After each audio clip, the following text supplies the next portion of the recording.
Dalam upaya mendukung program pemerintah menuju Indonesia Emas 2045, Polri meluncurkan inisiatif strategis bertajuk Pekarangan Pangan Bergizi.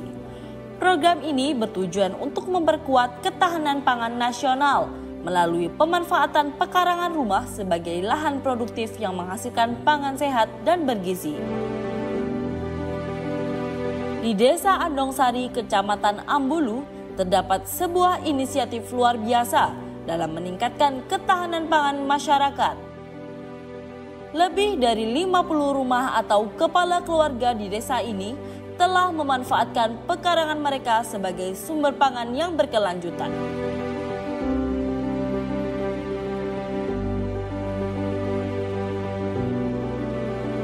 Jadi di kampung Kerajaan Andongsari Ambulu ini 100% masyarakatnya itu menggunakan pekarangannya untuk dimanfaatkan sebagai pekarangan pangan bergizi. Ada 3 macam yang ditanam. Yang pertama sayur-sayuran, yang kedua buah-buahan, dan yang ketiga ada tanaman obat keluarga. Nah, ini dilihat di pekarangan ini. Di belakang kami ini pohon apa, Bu?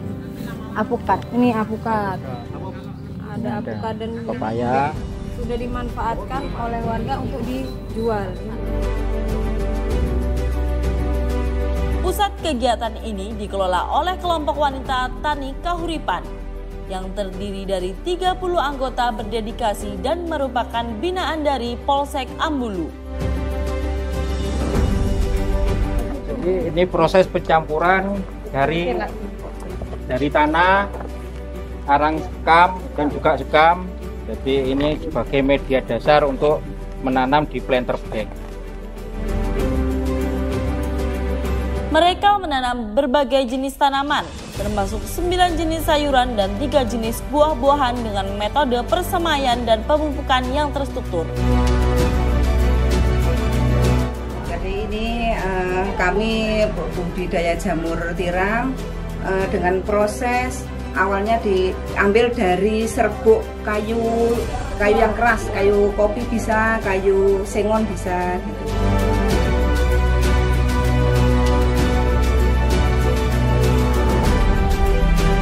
Ini ada istilah toga, tanaman obat keluarga. Ini ada bunga telang, ada kunyit, ada jahe, ada serai, lengkuas, dan kencur. Ini bunga telang bisa digunakan untuk obat. Jadi ini pemanfaatan pekarangan itu memanfaatkan lahan-lahan yang sempit, kita gunakan untuk tanaman cabai. Ini adalah sawi, itu pemikir. Terong, ada bawang merah, ada tomat. Jadi ini adalah fungsi dari kegiatan KWT. Jadi ini didampingi oleh Bapak Kabid Kamtibmasnya. Mereka dapat memanen hasil yang melimpah. Sayuran dapat dipanen dalam waktu 36 hari, sementara cabai dapat dipanen setiap bulan. Buah-buahan juga dapat dinikmati setiap minggunya.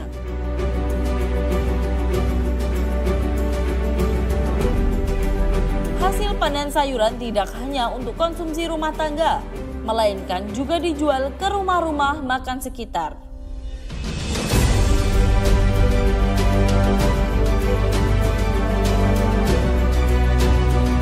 Dampak dari kegiatan ini sangat signifikan, tidak hanya menghemat pengeluaran rumah tangga, tetapi juga memberikan pendapatan tambahan bagi kelompok tani.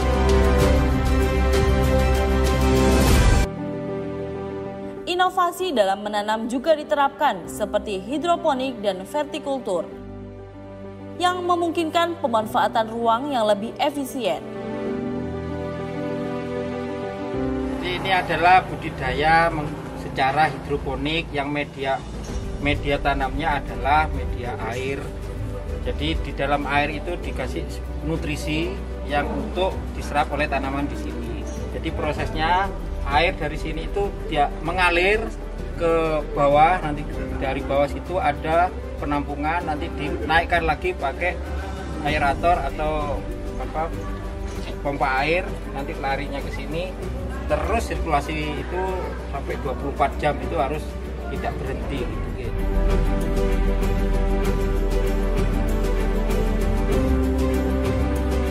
sini ada beberapa ayam. Yang pertama adalah ayam Elba. Elba itu adalah ayam pedaging super yang dagingnya cepat, yang ayamnya tumbuhnya cepat besar.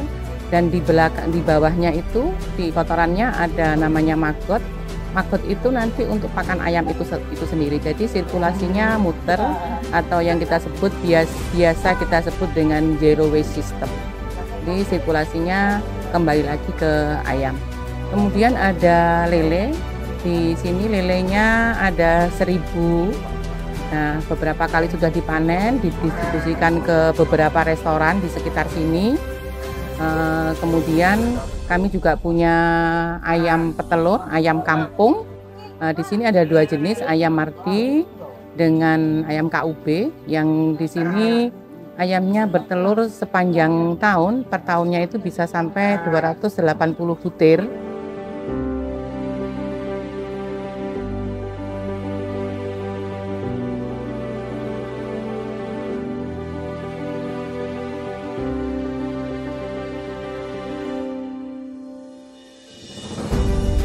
Ini juga salah satu usaha kami, yaitu budidaya jangkrik yang biasanya dipanen setiap 70 hari sekali atau 2 bulan sekali.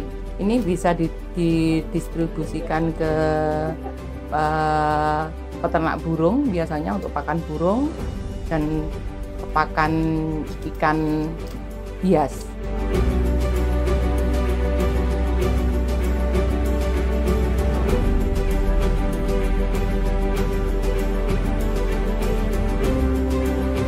Peran serta berbagai pihak sangat penting dalam kesuksesan program ini. Mulai dari Kepala Desa, Babin Kamtibmas, Babinsa, RT RW, PPL, kelompok tani, dan kelompok wanita tani bekerjasama untuk memastikan pengelolaan pekarangan pangan ini berjalan dengan baik. Dengan semangat gotong royong dan kerjasama yang kuat, pekarangan ketahanan pangan Desa Andongsari menjadi contoh bagi desa-desa lain dalam meningkatkan ketahanan pangan dan kesejahteraan masyarakat.